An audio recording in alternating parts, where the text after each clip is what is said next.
Welcome back to PGTV, the channel where history's most chaotic characters get dragged, dissected, and occasionally defended. Today's episode: Emperor Nero, the lad who sang while Rome burned, married a eunuch dressed as his dead wife, and made trauma look theatrical. We're going full timeline, birth to death, Poppaea to Sporus, and every twisted love note in between. Let's go.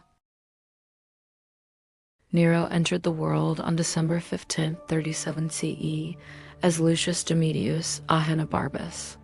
His dad was a violent brute, his mom Agrippina the Younger, a descendant of Augustus and sister to Caligula. Royal blood, but cursed lineage. After Caligula's assassination, Agrippina clawed her way back into power by marrying Emperor Claudius, her own uncle. She convinced him to adopt Nero, sidelining Claudius's biological son Britannicus. Then, in 54 CE, Claudius mysteriously died. Poisoned mushrooms, allegedly. Agrippina's fingerprints were all over it. Nero became emperor at 16. At first, he was guided by philosopher Seneca and Praetorian prefect Sporus. The early years looked promising: public games, tax relief, and a ban on blood sports. But Agrippina wanted control. She'd barge into meetings, demand influence, and remind Nero who made him emperor. He snapped. First, he distanced her. Then, he tried drowning her in a collapsible boat. When she swam to shore, he sent assassins. Agrippina died in 59 CE, reportedly saying, "Strike my womb." Very chilling. Nero fancied himself a performer. He sang, acted, raced chariots.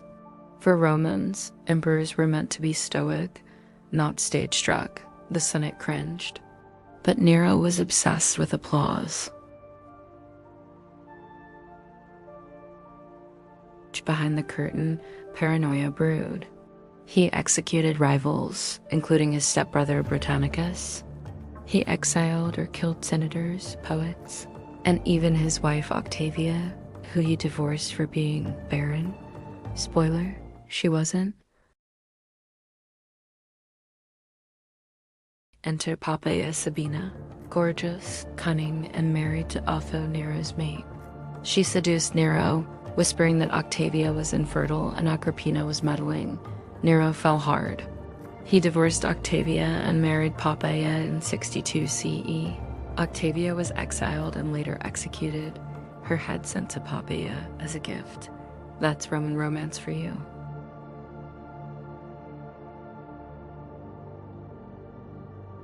Poppaea became empress.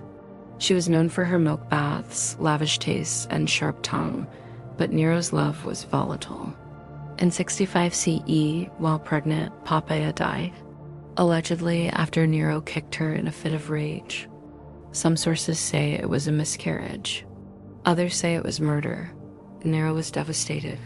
He gave her a state funeral, divine honors, and had her embalmed with rare spices. But grief didn't soften him. It warped him. After Poppaea's death, Nero found Sporus, a young boy who resembled her. He had Sporus castrated and married him in a public ceremony, dressing him in Poppaea's gowns and calling him Sabina. Sporus wasn't just a companion, he was a living relic.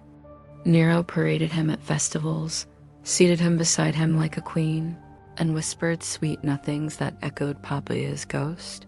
Roman elites were horrified, but Nero didn't care. Was it grief? Madness? A twisted attempt to resurrect the woman he destroyed?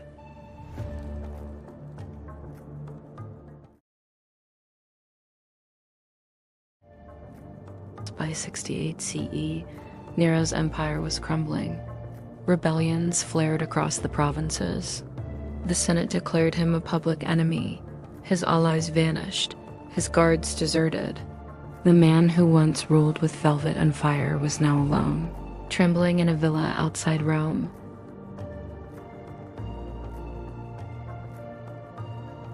He begged for refuge. None came.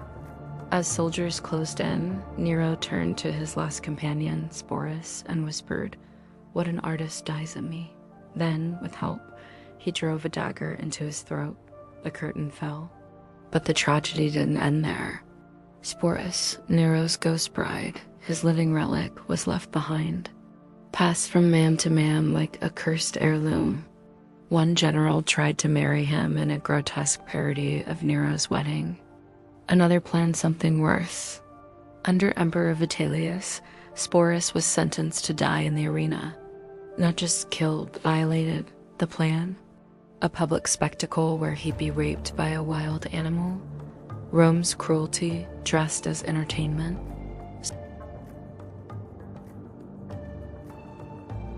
Sporus knew what awaited him.